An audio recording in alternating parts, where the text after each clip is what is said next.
All right. Hey, everybody. We are live. We're not. One of these days, I'm gonna develop whatever sixth sense people have. The people can always tell the camera's pointed at them. Yeah. I can't tell when we go live, so I feel like every start to every one of these, we go, "Are we live?" Yeah. Yeah. Doesn't And matter. We're doing I it. know you don't know. That's It's that's true. the that's the power I hold over you and Ryan. You can cut this off at any time. Yes, I can. I can You mute you anytime I want. I could. I you could could make you. final episode of The Sopranos us whenever I you want. could. Yeah. I could absolutely do that right now, Oh, and you're gone. Like oh I no, can still hear really? you. Yeah. Oh You're shit! just gone. So and you're back. Oh no, you missed so much, And everybody. now I'm gone. And now I'm You back. have so much. You have so much. This is what. Listen, this is what happens when Ryan's not here. We just start Yeah. playing with settings. Yeah. Oh, I love Um, it. yeah, let's get into it, shall we? Let's do it. All right, hey everybody, welcome you to Watch This Podcast. I'm Alan, And I'm Devon. and Ryan will be joining us here shortly. He was a little bit delayed getting into the show, but we decided to start the show and talk about some things, and wait for him to come back to talk about what his stuff. Um, so each week on You Have to Watch This Podcast, we make each other watch a movie at least one of us has never seen before. This week it was Devon's pick. And Devon, what movie did you have us watch? I had you watch 1999's Audition. Right. And we're going to talk about that here in a little bit, but we like to start off the show talking about things in pop culture that we've seen over the last week. And I'm real quick going to switch the order of these because I realized I didn't update it with Ryan being gone. Yeah, there we go. I want to give an update. So last week, if you remember, I talked about my internal conflict of continuing with Scrubs past season 8. And I was like, I'm gonna go watch some of season 9 and see how far I made it. Devin, how far do you think I made it into season 9 of I Scrubs? thought about this no less than 4 times over the week. I need you to know. I'm like, Okay. is he doing it? Is he watching it? You got 4 episodes in and stopped. You're not far off. Really? I got 4 episodes in while I was still paying attention. And then I just kind of like, you know what? I need something on to fall asleep to. And so I'm currently halfway through episode 8 of season 9. But it's like No idea what's happening. It's like third on my list of continue watching on Disney Plus right now. Wow. So I got through the JD episodes and Uh-huh. then I stopped. Pretty much. Did you say got through? Are they not good? I don't think I've ever watched this season. There are good parts to them. It just doesn't feel like Scrubs. There's so many supporting characters missing. Like there's no Carla, Elliot's barely there, the janitor is gone, No. Kelso's still there, the Todd shows up to give high fives, Good. but they try to replace the janitor with security guards on campus. Oh. Yeah, the only saving grace this season has for me is it takes place on a college campus, which I work on a college campus, so I could appreciate some of the jokes and some of the "Hey, I'm a professor now" things that JD does because hey, that's also me. But I'm not as needy, so and like That's very fun. Dr. Cox doesn't quite feel like Dr. Cox. Like it, Really, you did write him a little different in this. I mean, it's mostly just him bashing on the med students, and it's like, yeah, but he didn't just bash on everyone before. Like he cared about the patients. Like you're missing the patient stuff more. It's a lot. Yeah, More I remember him about being just like the classroom. Yeah, I remember him being like the hard ass with the heart of gold. Like he cared, he really did, and that's why he bashed them. I thought Yeah, but that's a shame. That's a yeah, shame. I mean, it. Yeah, I might keep watching it, but yeah, I didn't. I gave up on caring. I'm I mean, you excited know for what? the It's reboot though. when does reboot happen? They just started filming it, so probably the spring. Okay, so we got some time. Yeah. So Man, I gotta catch up. I gotta do this, but I'm not. I think with this, I'm officially not going to watch this season. I think that especially if it's gone, like, you were so in it, and if it's Yeah. really been background noise, I think I'm just going to skip this season. I would recommend watching the first 2 episodes just as a epilogue, because there are some funny jokes in it about like the janitor and how long he's been gone. Like there are some funny moments in there, but it just doesn't. It's not a great pilot. Got it. So. Yeah. All right. Speaking of things you got to get caught up on, the second season of Peacemaker ended last week. I heard I have to catch up on this. I really have to catch up. You absolutely do need to get caught up on this. And I don't want to get into spoilers, but I want to talk about fan expectations when it comes to comic book things. Because a lot of people on the internet are not happy with the finale of Peacemaker because it was not what they expected it to be. And part of it is because James Gunn has been doing a podcast and talking a lot about the show and teasing like a big cameo and how this sets up things for the DCU going forward. And I think a lot of people let their imaginations run wild. And we're expecting a Superman to show up or Batman or somebody of that caliber. There is somebody of that caliber who shows up a few episodes before the finale. The big cameo in the finale was the band who does the theme song for this season, Foxy Shazam.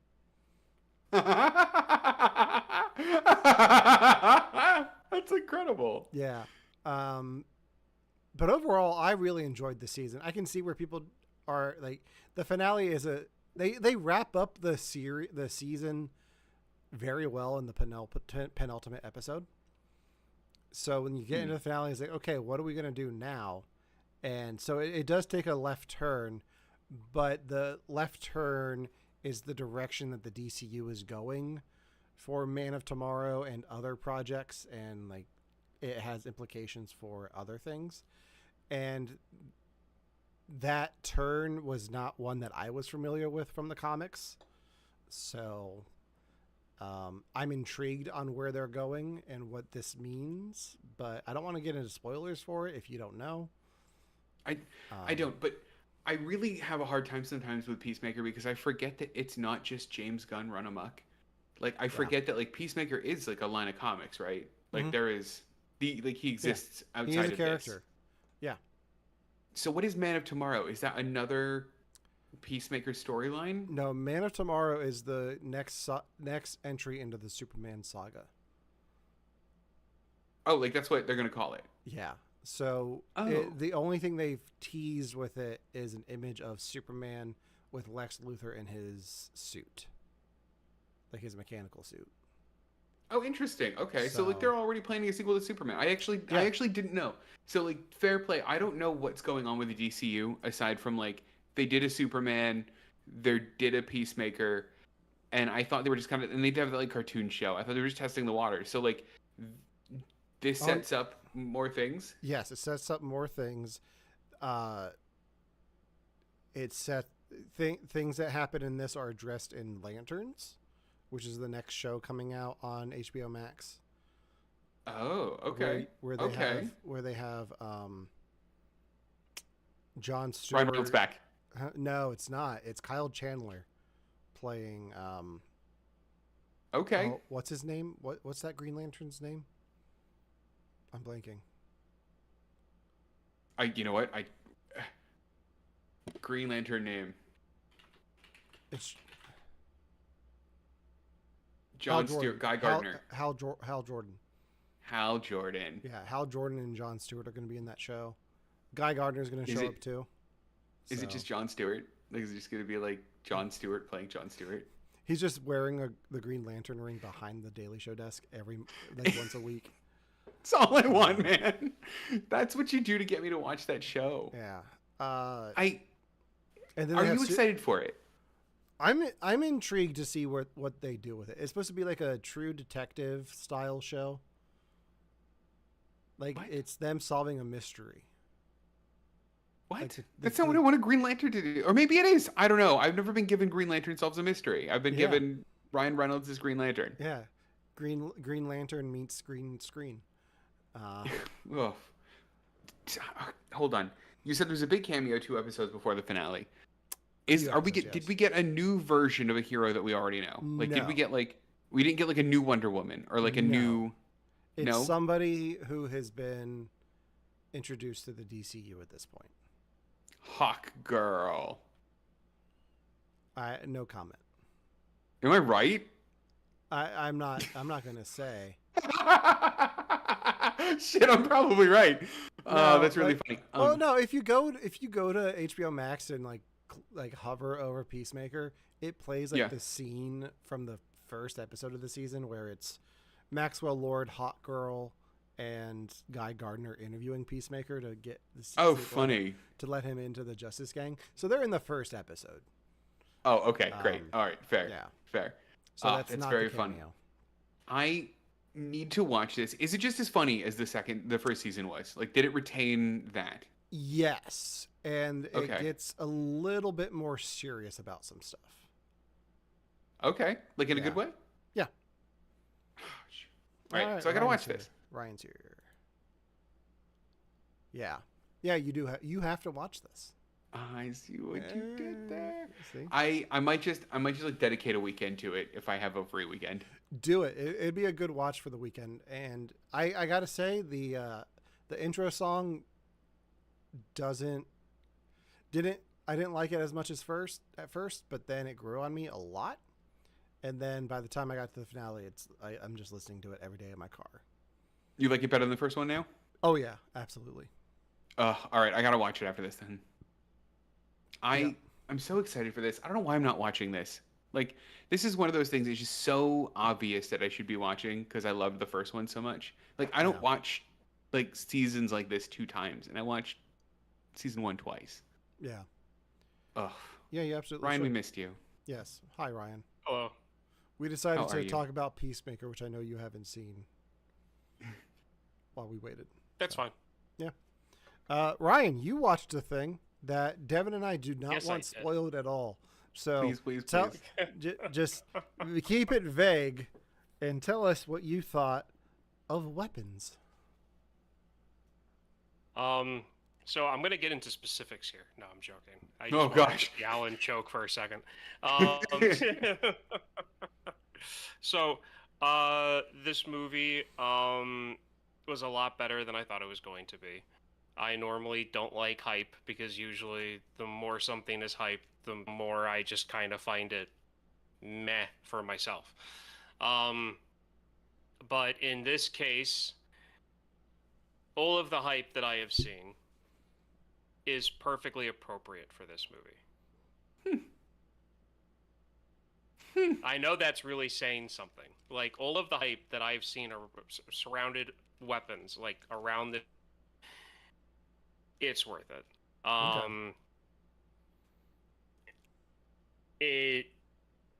There's a few of the actors who are in it. One of them surprised me.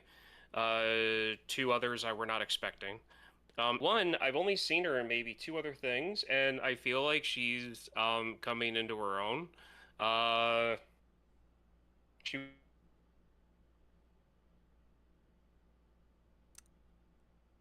Ryan, you cut out. I think I lost him. Yeah. Yep. I don't know who the actor is that he's talking about, but I'm gonna take a stab in the dark. Is it Dame Judi Dench? It's the late great Diane Keaton. Oh, don't No, do it's not. that. It's not. I almost pivoted to a Diane Keaton movie, and then didn't. You should have. I'm leaving. What Diane Keaton movie were we going to pivot to? I don't know. I think Father of the Bride's my favorite one. We did those. I know. That's why I didn't do it. What's your favorite? Quick, while we're getting Ryan done. The Father of the Bride. Like, It's so good. It's so good, and we've already covered but it. I keep seeing like clips from like the First Wives Club. Oh, sure. Yeah. I do keep seeing that too. Ryan, can you talk once? Wait, I hear him. Ryan? Can you hear me? Yes, Yeah. I can hear you. Okay.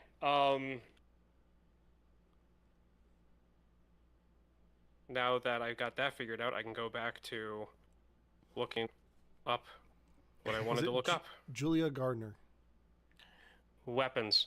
Yes. I don't know her name, so I can't tell you if that's Is who she it is or blonde? not.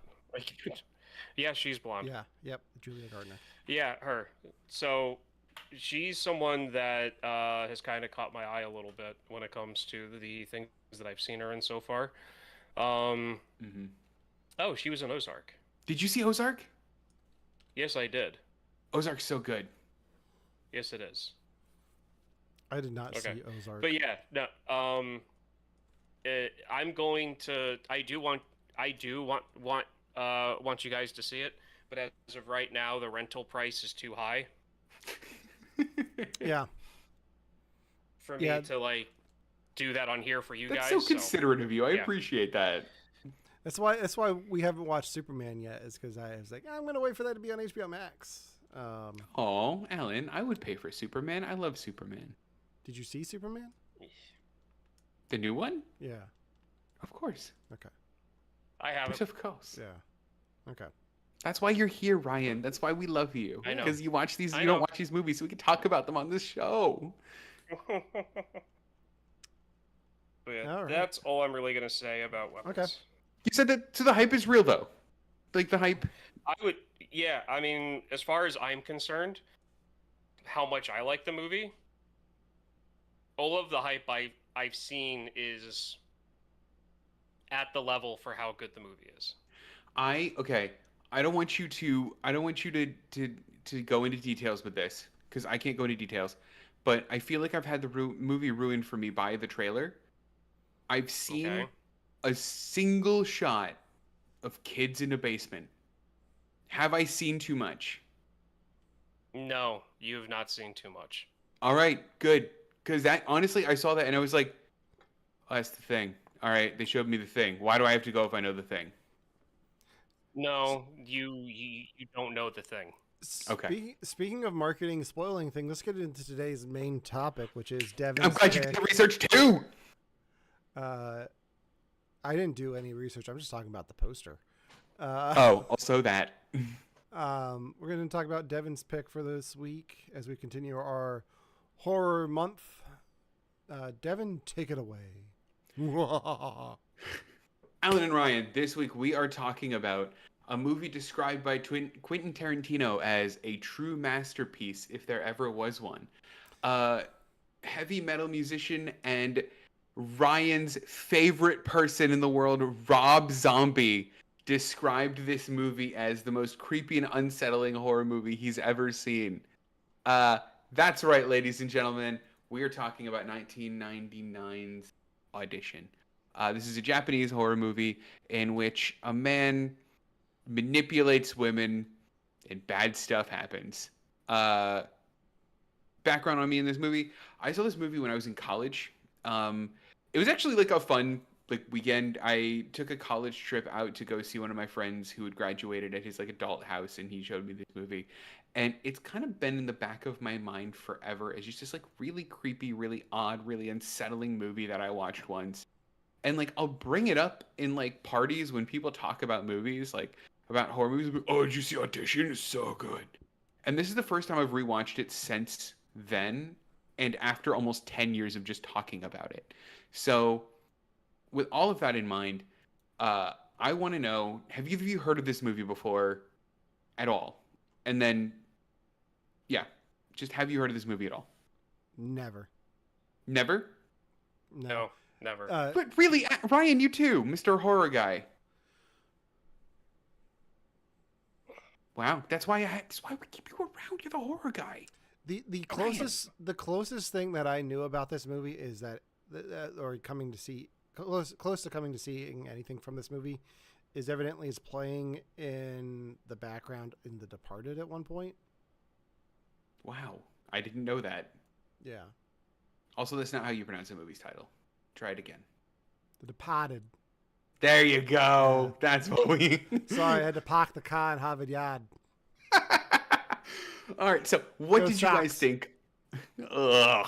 What did you guys think of the movie? Tell me all about it. Give me all the impressions. Ryan, I'll let you go first as the horror guy. Horror guy Ryan. Um, sorry. Uh, it is now no surprise to me that Rob Zombie would like this movie that much. And I am a fan of Tarantino to a point, but he can be a blowhard sometimes. So Devon, I'm afraid by saying those two things that, like, I get why those two guys would like this movie so much, Mm-hmm. and I understand why I love a slow burn movie. Devon would love this movie so much. Um, but it was it was it was one movie of two different themes that put together. It just not for me. It's not. That's fair. That's totally fair. So That's then my summary. pivoting to Alan. Alan, how did you feel about the audition? Having recently auditioned for something myself. Was it like this? No. Aw. Devin, you were there. It was a self-tape. You helped me. Some things were the same. We'll talk about that. Yeah.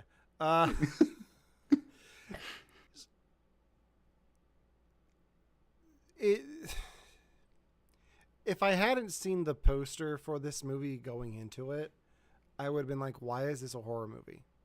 But the poster's like, okay, something bad is going to happen. She's not who she says she is, just based off of that poster. Because without that, like, the movie kind of just feels like a will they, won't they relationship story. And then you get into the last 45 minutes and it's like, oh no, this is not what this movie is at all. And you get glimpses of things that may or may not be real throughout the film. And there were things that worked for me in the end, looking at when this movie came out and the influence it had on some of the people that you just mentioned.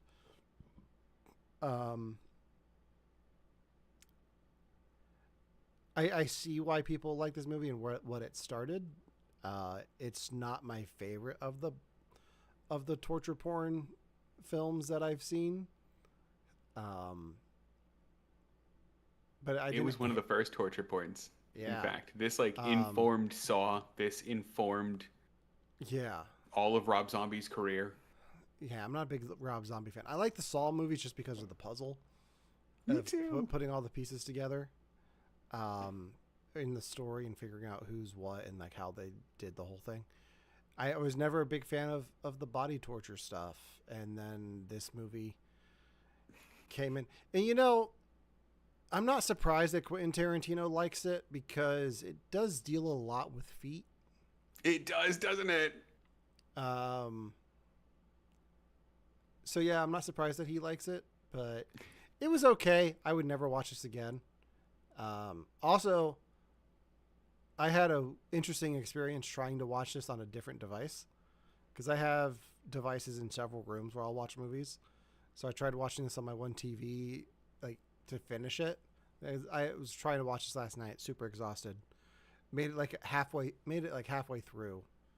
I made it up to the point where she goes into his house, and I stopped right before that.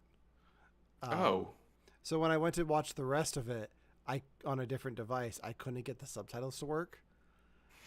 So I just switched to I had to just watch it on the computer. I was like, okay, this is fine. Wow. Then I realized I didn't really need the subtitles for the rest of the movie.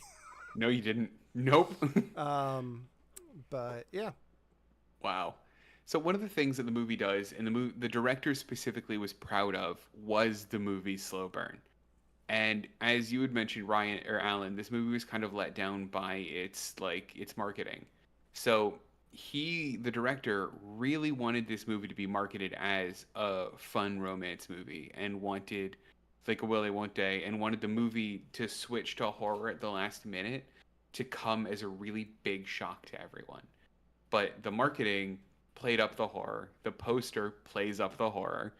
And I think I know what you guys are going to say to this, but I'm wondering, because the director's intent of this is that the first part of the movie kind of lulls you into this sense of security. I know these characters, I know what they're doing, I'm invested in the romance. And the end is supposed to shock you. It's supposed to twist, and it's supposed to make you feel something more than had the horror been there the whole time and you're just like, all right, here comes another shocking one. Was that part affected? Was it just a juxtaposition of the slow opening with how graphic the horror gets at the end? Did that work for you? I think it worked for me. Yeah. The horror, the torture itself didn't really bother me as much. The most terrifying thing for me in that whole thing was when you have that moment where he wakes up in the bed and he can't tell if what he just everything that he saw before that was a dream or not, and he's just laying there changed in bed. Like, you can tell he's immediately changed. Like, did he just wake up from a nightmare, or is this the dream still? Like, that was the part that I found like the most horrifying, is like to have such a vivid dream like that and then wake up and be like, I can't look at this person the same now just based off of a dream. Like, that was more terrifying to me than the I'm gonna use this piano wire, and yeah. Fair. Ryan, how about you? How did that work for you? We lost him. Oh, we lost your audio again, Ryan. I'm sorry. While he's figuring out his audio, I will say that in terms of the impact of the horror scene, this is, I think, the only horror movie I've seen. I watched it just again tonight a second time for the podcast to make sure that like this isn't just a like first take Devon thing. I can't get through the whole torture scene. I had to stop watching. I like made an excuse to get up and walk around the room. I can't watch the thing straight through. It makes me physically ill. Like, this is hard to watch for me, and it's one of the few movies that does it. Okay. There we go. So the slow, I don't know if my viewing of this was ruined by the fact that like I knew it was a horror going into it. Yeah. But like I didn't recognize the actress at first from the poster or the thumbnail on Temu. So I don't know if my reaction to her and her character was because I like kind of recognized her or not, but like she seemed to me like okay, this is horror, girl that's interested, she seems off. She seems a little weird. Mm-hmm. And so like when it switched to horror, it was like, yeah, okay, this is like, you know, you've got what was it? The movie with it was made in the 80s. There was an affair. Someone's dog winds up in a crock pot. What's that movie? It's not like, I don't know. It's not like Cruel Intentions, is it? No. No. I don't know if I know this movie. He was in Wall Street. The actor who was in it was the main guy in Wall Street. It was Affair something. I forget the name of it though. But like, there's been movies where like where there's a guy that gets in over his head, and that seemed like it was like going. So when it did switch to the whole horror aspect of the movie, it didn't really like shock me as much. Sure. And the way that it switched to horror was so freaking silly that it wouldn't have mattered anyway if I had no idea that it was coming or not. With the on the floor. Like the tongue flopping on the floor of the bar. The movie you're thinking of is Fatal Attraction. Fatal Attraction. There we go. I've never seen that one, by the way. Okay. So even though that there was the slow burn, and these are the type of slow burns that kill me. Okay. Where it's like, where when there's dialogue, it's good dialogue, and like it moves the story along. I don't need to see the 15 seconds of him getting to his seat at the restaurant.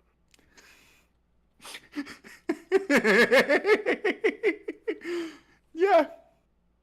So, this is the type of slow burn that kills me. I was really intrigued by that bartender shaking that cocktail for a really long time. And then they bring him back in the dream sequence. I was like, "There we go. That's my guy. We got him." He's the director's friend. You know he is. Oh yeah. So Yeah. so this it struck me this time watching the movie where how much of the movie feels like a B horror movie, or maybe even like a C horror movie. Like there are some elements that I would expect to see in like one of those like knockoff like Marvel movies, or like mega shark versus giant octopus, where like there are some scenes that were obviously just like inserts. Like there's that date shot where he's like asking her questions, and it's like flat on him. She's nowhere near the shot, and he might even be in a different room.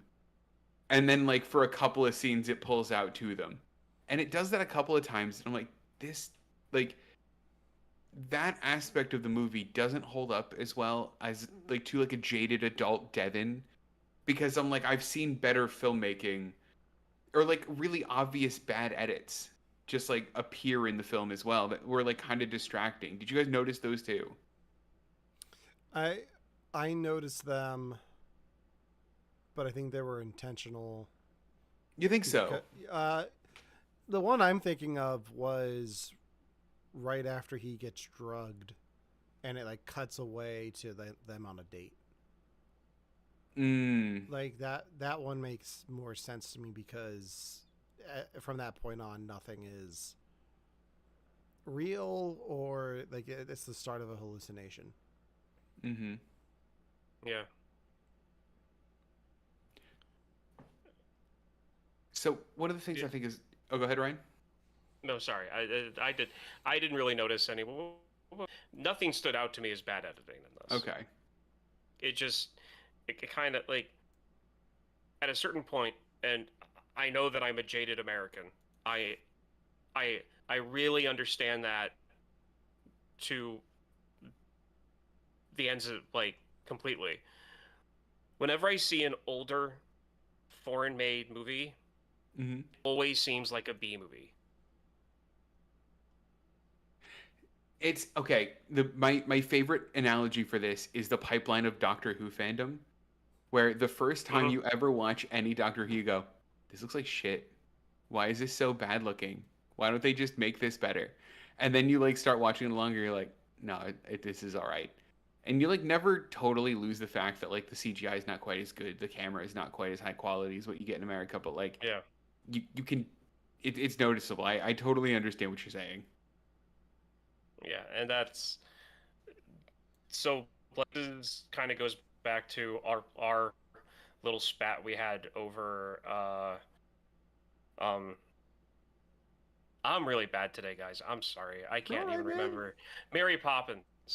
We talked about how like you really don't like the sped up film thing that they used to do. Yeah. And then like I was trying to go at you like, Devon, that's just how things were back then. You have to just accept that that's the level of tech that they had. And you're like, no, I can't do it. To me, roles reversed. I just like Same thing. I see a movie from like, like a different continent from like, I don't know, 1999, like 98 and older, and it all comes across as BC movie quality to me. Which isn't a bad thing. That's just the way it comes off. Man, if we're doing horror movie October, just wait till we get into old French film November. You're just gonna love it, Ryan. Yeah. Good thing I won't be here for November. No! All right, it'll just be Ryan and I suffering then. Yes. Okay, so one of the things I really loved about the movie the second time around, and that I love about like horror, comedy, or I mean a lot of like horror and fantasy, and we talked a lot about this when we talked about Sinners as well, is the vehicle that, or the message that it's trying to tell. And one of the things I find particularly fascinating about the audition is that, or just Audition, is that there have been genuine arguments made for themes in this movie, kind of both, like in every direction, right? People kind of come away from the movie thinking that it means its own thing. And I think that's what I really appreciate about it in the end. Because I definitely came away going, all right, I know what this movie's about, done and dusted. I'm going to Google this and it's going to tell me what I know. And it didn't do that. Do you guys have your own take on like the theme of the movie or themes of the movie that come up? And I mean, I know it was a little bit deeper than did you like the gross foot part that you might have been expecting. So I'll tell you what I took away. I took away that the whole point of this is that he's looking for a date. And specifically, and part of this is colored by the fact that I'm reading a book called Butter right now, which is about kind of the role of women in Japanese society and in modern day Japanese society. And what I kind of took from it was that this in Japan was kind of a role reversal movie, where typically when you hear about a date or about a relationship going poorly, you hear about the violence being directed from the man towards the woman in the particular situation, and that this movie is a reversal of that. And I think that's very interesting. I've heard this be argued as a pro-feminist movie. I've heard this be argued as an anti-feminist movie. I choose to take it as a pro-feminist movie, but that's because of my own bias in that. But did you guys catch any of those themes? Did anything stand out like that to you, or just it was a romance movie with some torture porn at the end? Devon, stop thinking this through. For a movie that came out in 1999, I found the audition itself to be very reminiscent of dating apps and swiping left or right. Kind of right. Yeah, so it kind of examined that culture before that was a thing in culture. I mean, I'm sure there were dating sites in the late 90s, but not to that extent, where you're just browsing quickly and swiping. That's what I took away from it. I like that. That's a cool take from that angle.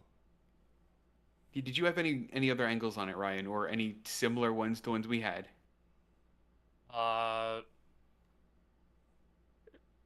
Be aware of nuance.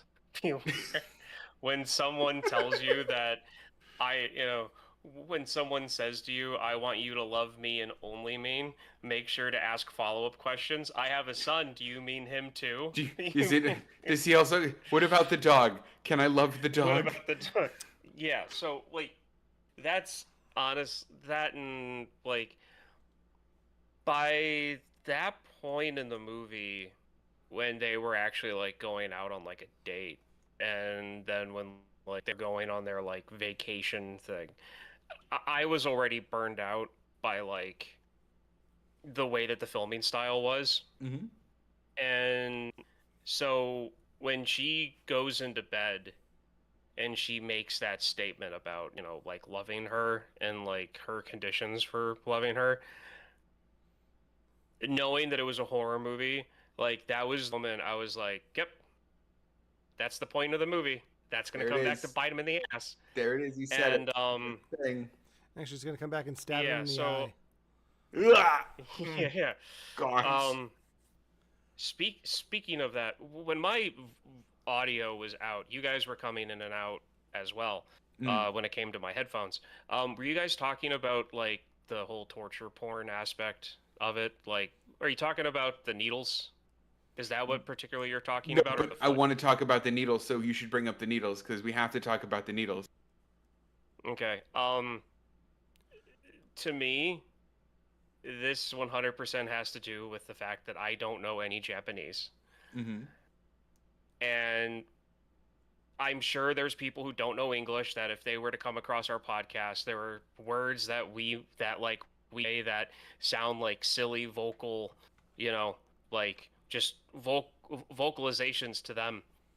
And I was laughing so hard that I was crying when she was putting the acupuncture needles in, because of how she was saying the word deeper in Japanese. Yeah. If that was if I understood Japanese, it would probably be a lot more menacing. I would but no, to me it just sounded like nee, as she was doing the needle. So it sounded like a weird science fiction thing going on, and that just added on top of the floppy tongue, and that tongue, and not just the floppy tongue, but the look on his face when he looks back up at the guy up the stairs is just comical. I want to do a cut of it now where it's just her stabbing him, and it's just the sound effect from when they find the Tiki Idol and the Brady Bunch, and then they all start getting hurt. Oh. So it's so funny. So first off, I still love that scene. Like, and what Yeah. she does, I think, is so messed up. But like Oh, that's it is. that specific scene and that specific noise she makes was part of my pitch of this movie. If you had talked to me even a year ago, like if you'd been Devon, do you have a messed up horror movie? Oh, there's this movie, The Audition, and like in it, she like stabs these like acupuncture needles, and she makes this like messed up noise, like beep, beep, beep, beep, beep. Like that was part of my pitch for the movie, and that's so funny to me to hear that you were laughing during it as like something that like Yeah. became a core part of horror movie memory for me. That's so fun. It's just that, and I mean, like the look on her face when she was taking off his feet was more sadistic to me and felt more horror-ish than her putting the needles in. That look was improvised, by the way. That was all the actor. But her just finding joy in what she was doing, like she Yeah. was like Yeah. playing with Listen, is with a new toy. just a woman and a foot, no phones, no technology, just living in the moment. Yeah. She almost got away with it, but she only made it about a foot and a half. So. Oh man, that was really good. Hold on, I gotta know. There are two versions of this movie floating around. There is the R-rated version and the unrated version. And really the only difference is that you see a little bit more in the torture scene. You see in Ryan, I wonder if this is, we'll talk about this, but you see the comically large needle getting injected into the guy's tongue. You like watch it go in, where like in the R-rated version it's implied. And then you watch, there's a scene where she like tosses his foot aside. That's in the unrated version. And I think you see like more of the needles under his eyes. Did you guys get the unrated version? Did you see that one, or did you see the R? I'm checking because I think it was mixed. Oh, was it? So I watched it on Tubi, and it says it's rated R. So when they go to inject the tongue, it cuts away from the needle actually going in, but you do see her toss the foot. Oh, interesting. I wonder if they added that bit then. Because I know they've like updated and remastered this a couple times.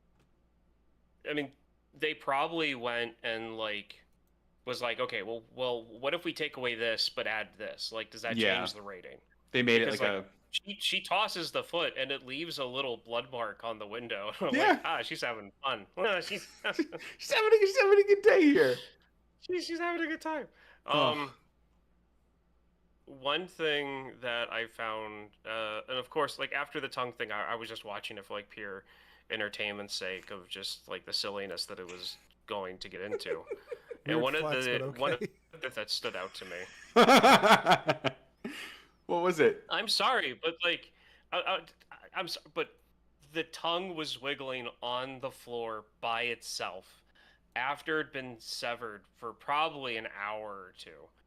And then his reaction to it, and then the look on his face to the guy up the stairs, like I mentioned before, that's what killed the movie. Like, that's what killed it for me. Like any horror that in went the movie. From like I am burned out to I wonder how silly this can get, and that was my mindset the last 45 minutes of the movie. It's incredible. So I noticed things like for example, when she's rolling him after she paralyzes him, and she rolls him over. The first 3 rolls off the carpet look legit. They definitely looks like he's limp and she's physically rolling him. The funny moment is when she comes back around after putting the tarp out, and she goes to like push him back, and his one leg is like shot out. Like his one shot out. So then when she pushes him, there would have been no way that she'd been able to like actually push without pulling the leg in, and you can tell that he physically rolled himself. Yep. Over. Yeah, moments like that I started noticing. But I mean, it's part of it that gives it this B movie feel, where like you can tell like, okay, he's helping roll himself over because it's really hard, or it would make the shot not work. Like, I don't know. I think that didn't detract from the movie, but it like gave it this like awkward sense of endearment. But I also like bad movies. Like I like the asylum movies. I like the bad horror movies that are like bad or intentionally bad. So like I think I'm more able to be forgiving of those kinds of things. But I get it. I totally get how that could be distracting and like totally off-putting. Yeah. So was there any part of, and I think I know Ryan's answer to this, maybe this is more an Alan thing. Was there any part of the torture thing that you guys were just like, this is too far for me? And I'll go first because I realized this is where my fear of needles came from. I didn't have one growing up. And then in my early 20s, I suddenly developed one. And then I got over it. And guys, I think I have it back. I hate needles so much, and especially the needle in the syringe. I called it comically large. That's like an epidural needle, right? That she's using to like poke something into his tongue. Like that's too big, right? Yeah. Yeah. Okay. I have a few things to that. The needle stuff doesn't really bother me as a diabetic who has to check their blood sugar. Like you get over that fear of needles very quickly. Plus, on top of that, yesterday was National Treat Yourself Day.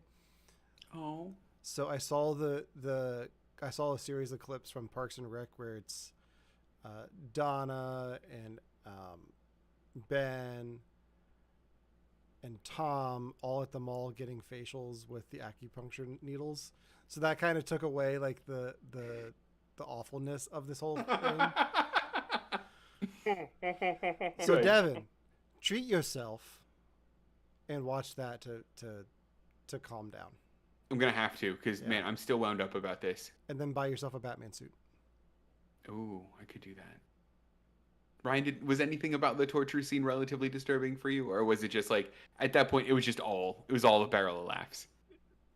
It's kind of all a barrel of laughs to a point. The one point where I was like, "Oh my god, that's disgusting," and like that's gross. Yeah. Was when she fed him. Yeah. Yeah. Yeah, I didn't like that. That was the one point. Yeah, that was the one point after the tongue when I was like, okay, I was like, oh, that's disgusting. It was like fair. My last question then is, did he deserve it? I think I left the movie going, yeah, kinda, because like, I hate people that abuse power like that. I hate that he set up this audition, put radio ads out, literally played with these women's lives of you could be the next star, and all he wanted to do was get a date. Like, come on, man, stop that. I'm torn on it because there is a genuine, I think from his end, there is a genuine feelings there. So like, oh yeah, like the intention, like the way he went about it wasn't the best, but it wasn't his idea. Like if anything, I think the friend is more guilty than he is for encouraging it and doing it. Like he's the one who set up the audition. I mean, that's fair. I guess I don't give the friend enough credit because he leaves after 30 minutes. Yeah. And he's just like, I don't know about her, man. Like, he's not in the movie anymore. Yeah. I don't trust her. And then. Yeah.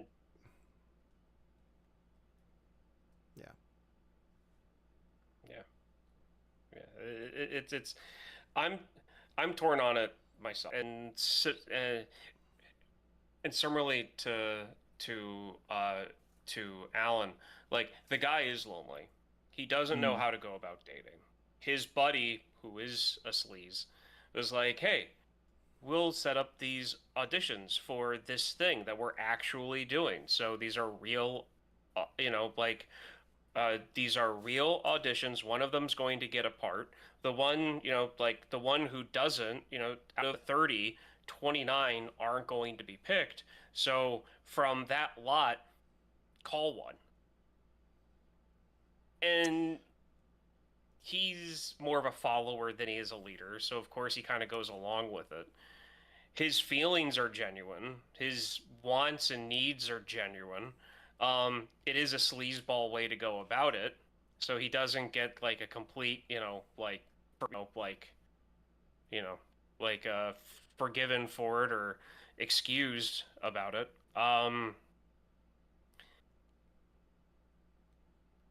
I, like I said at the beginning of this, the theme of this movie is nuance, and he could have called any of the other ones. Could have. He could have. I think my big deal is I just immediately got the ick when he was like, the woman we're looking for is beautiful, classy, and obedient, and I went, wow. I think I miss the obedient part. Yeah. I think a lot of that has to do with culture differences, though. It very well could be. But I will say for the audition, like for creepy things Hollywood producers do in 1999, when Harvey Weinstein was the peak of his power. Oh boy, right? Yeah. You know what? Fair. Oof, gross. Ugh. Well, that's all I have for the audition. Anything else, guys? Devon, yes. Now you are going to audition for us. Nope. You both might be lonely, and I'll help with that. But nope, no auditions. All right. So next week is my pick, and there's been a theme over these last 2 weeks, and I'm going to keep going with that. This was a lot of body horror. Last week had a bit of body horror as well. So next week we are going to be watching The Substance. I'm so excited! Yes, I've wanted to watch this movie for so long. Yes. So next week we'll be watching Demi Moore and Margaret Qualley in The Substance. It's on HBO Max if you're interested in watching along with us before our conversation next week. Yeah, that's my pick for next week. That's how we'll wrap up Halloween. Actually, we have another week before Halloween. We have the week of Halloween. Yeah, we have the week. And it's Ryan's Halloween. pick. Oh, Mr. Horror himself. I'm putting this out there. We haven't done one in a while. Do we want to do a Halloween special? Oh, special. Let's see what Ryan has, and then we'll decide if we're doing a special. He's got that smirk. I'm worried about what Ryan has, actually. He's probably going to watch Weapons. Is that your pick, Ryan? If the rental price comes down, that is my plan. But I have 3 other movies I'm picking from it in case that. Is it Sinners again? If you like it that much, you can just watch it again on your own. Why would I watch a movie without talking about it with you guys? It doesn't make sense to me. Okay. Well, had us watch a Japanese horror movie. I mean, it'd be funny if every week we send out a message saying, "Hey, what do we have for we watch this?" And Devon always says, "I got nothing." It'd be really funny if every week was like, "I watched Sinners again." Every week. Guys, it was Sinners again. Yeah. I love it. All right. Well, until next time for You Have to Watch This Podcast, I'm Alan. I'm Ryan. And I'm Devon. And we will see you next week.